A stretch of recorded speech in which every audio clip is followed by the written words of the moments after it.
Buenos días a todos.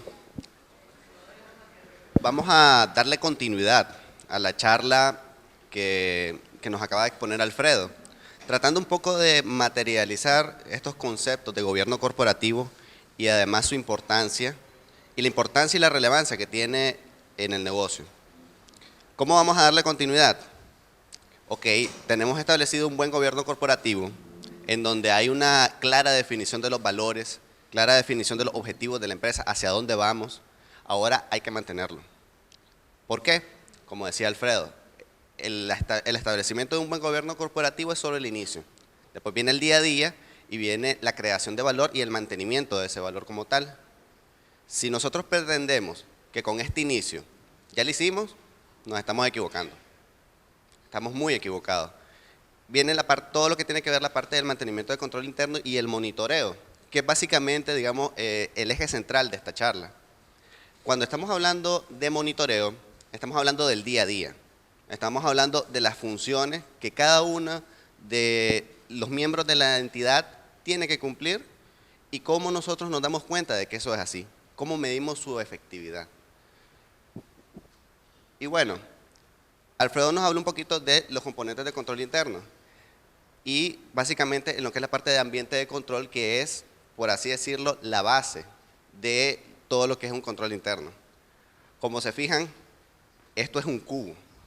¿Y cuál es la conceptualización de este cubo? Que lo podemos ver de muchas formas y lo podemos ver desde muchas perspectivas como tal. No es, digamos, un aspecto académico en donde nosotros establecemos políticas, procedimientos, todo está escrito, todo está lindo, pero bueno, ¿cómo esto funciona? Funciona con gente comprometida, funciona con personas que realizan sus funciones de una manera eficiente y efectiva. Por tanto, ahí es donde entra en juego toda la organización como tal y todos los componentes del control interno interactúan desde lo que es la parte de ambiente de control, en donde básicamente es el tono a lo alto que le da la alta gerencia y el tono de cómo va a seguir la organización. ¿Cómo materializamos esto? Bueno, sencillamente pueden haber diferentes tipos de organizaciones, en donde hay una cultura de cumplimiento, o podemos tener también enfrente a una entidad en donde no hay una cultura de cumplimiento y básicamente no le cumplo al cliente, tengo clientes insatisfechos, probablemente se van conmigo porque soy el más barato, pero eso solo nos va a dar un beneficio a corto plazo. En el largo plazo nos vamos a dar cuenta de que la entidad que está enfrente, en donde hay una clara definición de los objetivos y también tiene gente comprometida y gente que cumple los valores, a la postre nos va a ganar la competencia. ¿Ok? Entonces, en lo que es la parte de ambiente de control, básicamente aquí es el tono a lo alto que le da la organización. Es por eso que al final de cuentas es tan importante que tanto la junta directiva como el comité de auditoría o cualquier tipo de estructura de gobierno corporativo que tengamos esté claramente convencido de que tiene que establecer un adecuado tono dentro de la organización. La parte de evaluación de riesgo es una parte particularmente importante cuando estamos hablando principalmente de medianos, pequeños negocios. ¿Por qué? Porque generalmente no hay o no se ha establecido la parte de evaluación de riesgo. ¿Cómo generalmente se realiza? Se realiza de una manera, por así decirlo, en el día a día, porque yo voy conociendo el negocio y además de eso yo voy evaluando en qué negocios me puedo meter y qué negocios son menos riesgosos.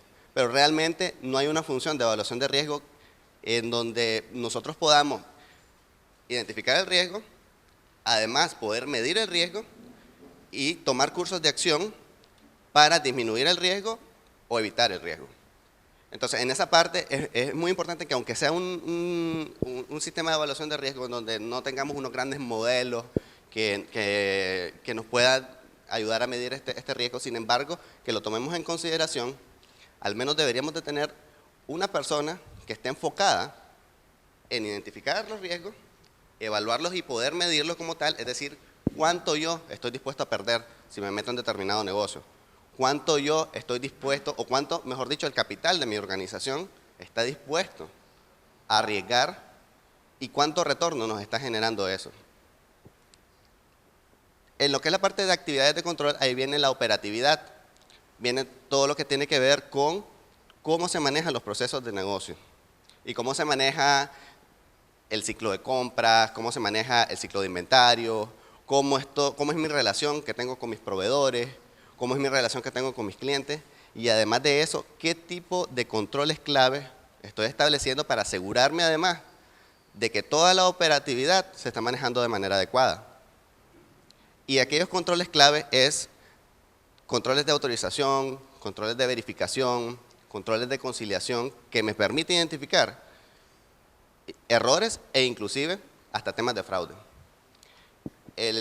Y aquí me voy a detener, porque a veces es un poquito espinoso hablar del tema de fraude, pero es una realidad, estamos expuestos al fraude, estamos expuestos a la malversación de activos, inclusive estamos expuestos a el incumplimiento con leyes y regulaciones que nos pueden traer abajo una entidad, un reparo de las autoridades fiscales, una demanda de un cliente importante. Todos estos temas los tenemos que tomar en consideración y estar claro, existen y nos puede traer abajo la organización. Entonces, el establecimiento de controles adecuados que nos permitan identificar oportunamente ese tipo de temas y además corregirlos es vital para el buen funcionamiento de la organización como tal. Y después viene el último componente, que es la parte de monitoreo. La parte de monitoreo no es una función particular de alguien, no es una función particular de una persona, del gerente general o de la junta directiva, es de todos. Toda la organización debe estar comprometida a monitorear sus actividades de tal manera de que pueda ser capaz de medir la efectividad de las actividades que están realizando. Y ahí es donde viene la parte de monitoreo, que son las operaciones que necesitan ser monitoreadas para evaluar si están siendo efectivas. Y nuevamente, no es una función específica de alguien. Mucho se tiene la conceptualización que el monitoreo es delegado en las organizaciones que tienen auditorías internas, en los auditores internos. En las organizaciones que no tienen auditoría interna, lo hace un gerente financiero, lo hace un contador, lo hace un gerente general. Pero realmente el monitoreo es tan importante que hay que crear la conciencia dentro de la organización de que cada uno, yo soy responsable de monitorear al que está al lado y alguien más me va a monitorear a mí y yo tengo que estar consciente de que es necesario para el buen funcionamiento de la entidad y que además me va a ayudar a mí. ¿Por qué? Porque si alguien externo que no está en el día a día, yo metido en mis funciones, me dice, oye, tienes que corregir este y este punto, me está ayudando a realizar mejor la función. Entonces es difícil porque es natural y es humano, a nadie le gusta que lo controlen. Eso es así.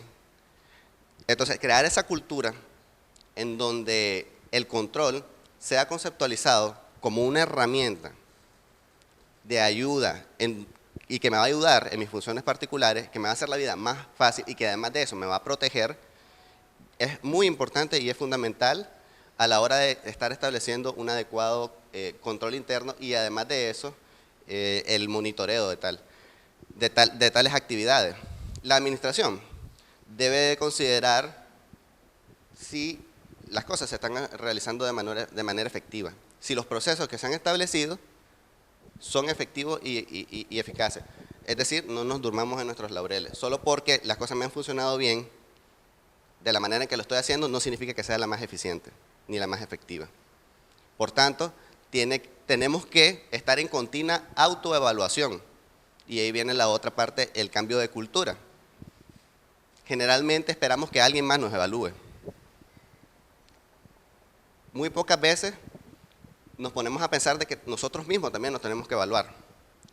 Inclusive hablando en temas de capital humano, la autoevaluación, en donde la propia persona, en base a los indicadores claves de desempeño que se han establecido previamente, evalúa su desempeño y además de eso identifica oportunidades de mejora en su desempeño, es enriquecedor y es creador de valor. Entonces, la parte de autoevaluación es la parte que decimos que es el monitoreo interno. Entonces vamos a definir el monitoreo en dos partes, el monitoreo externo y el monitoreo interno. Un departamento en particular, el departamento de ventas, tiene que realizar autoevaluaciones continuas en aras de identificar oportunidades de mejora en lo que es la parte de ventas. E identificar qué estamos haciendo bien, qué estamos haciendo mal, en qué podemos mejorar y qué nos puede traer riesgo como tal. La efectividad operativa de los controles. Podemos tener dos grandes frentes. Una organización que no tiene controles para nada y una organización que tiene excesivos controles. Los dos lados nos pueden generar tipos de riesgos diferentes. En lo que es la parte de excesivo de controles se vuelve una organización muy burocrática, una organización que no está preparada ni es flexible para los cambios que vienen a exigir los competidores, que vienen a exigir los clientes, y además es una organización muy costosa. Por el otro lado, la organización que no tiene controles para nada, realmente no sabe para dónde va, está manejando su negocio a ciegas. Y ahí es donde vamos a amarrar y vamos a ser prácticos, porque podemos realizar una estructura de control interno tan gigante o tan pequeña como nosotros lo necesitemos. Y es básicamente, sin embargo, hay requerimientos mínimos de control que debemos de tomar en cuenta y que debemos de tomar en consideración. El monitoreo, ¿qué nos va a permitir? Nos va a permitir asegurarnos de que los procesos dentro del negocio continúen operando efectivamente. Continúen operando. Quiere decir que en algún momento establecí un sistema de control interno adecuado, sin embargo, yo me tengo que asegurar que este continúe operando como un proceso. Es decir, que las cosas vayan en la marcha de acuerdo a los objetivos estratégicos de la entidad. ¿Y quiénes lo realizan? Principalmente la junta directiva, la administración conduciendo las actividades, la parte estratégica. ¿Hacia dónde va? ¿En qué tipo de negocio nos vamos a meter? ¿Qué tipo de relaciones con proveedores? ¿Qué tipo de materia prima vamos a utilizar? ¿Hacia dónde vamos a ir en la parte de cumplimiento con leyes y regulaciones? ¿Voy a buscar nuevos inversionistas? ¿Voy a traer nuevos negocios a la entidad? Ese tipo de cosas son las actividades del día a día. Y luego de esto, el seguimiento de resultados. Pero también involucra evaluaciones periódicas y separadas por una unidad de aseguramiento, que es la otra gran oportunidad de mejora que tenemos en organizaciones pequeñas y medianas. Y no tiene que ser, digamos, una estructura muy grande de aseguramiento, pero sí, al menos tener lo mínimo. ¿Y qué es lo mínimo? Un auditor interno podría ser demasiado costoso para una entidad pequeña. Pero yo podría inclusive buscar ayuda de una organización de servicios profesionales que me brinde y que me haga por lo menos una evaluación anual para ver cómo ando. ¿Por qué? Porque la retroalimentación que yo voy a tener de esta organización como tal en las oportunidades de mejoras en el control interno no necesariamente la puede estar identificando en el día a día. Y luego de esto también incluye evaluaciones internas dentro de la entidad. Es decir, si no tenemos un proceso de autoevaluación de control, intentémoslo para ver cómo nos va. Intentemos realizar una autoevaluación y que cada una de las áreas se evalúe ella misma.